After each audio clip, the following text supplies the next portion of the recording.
Hi friend, আজকে বানাবো কুমড়ো ফুলের বড়া। কুমড়ো ফুলের বড়া বানানোর জন্য নিয়েছি চালের গুঁড়ো, তার মধ্যে একটু নিয়ে নিলাম ময়দা। এবার একটু দিয়ে দিলাম লবণ, হলুদ, শুকনো লঙ্কার গুঁড়ো দিয়ে ভালো করে একটু নাড়াচাড়া করে নিয়ে এর মধ্যে একটু জল দিয়ে দিলাম। জল দিয়ে ভালো করে এটা ব্যাটার বানিয়ে নেব।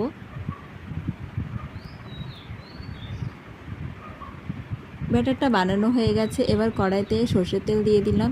তেলটা গরম হতে বসিয়ে দিলাম। এখানে তোমরা সাদা তেলও ইউজ করতে পারো। এবার এই ব্যাটারের মধ্যে একটু কালো জিরা দিয়ে একটু নাড়াচাড়া করে কুমড়োর ফুলগুলো নিয়ে তার মধ্যে মাখিয়ে গরম তেলে ছেড়ে দিলাম। দিয়ে উল্টে পাল্টে ভালো করে লাল লাল করে ভেজে নেব।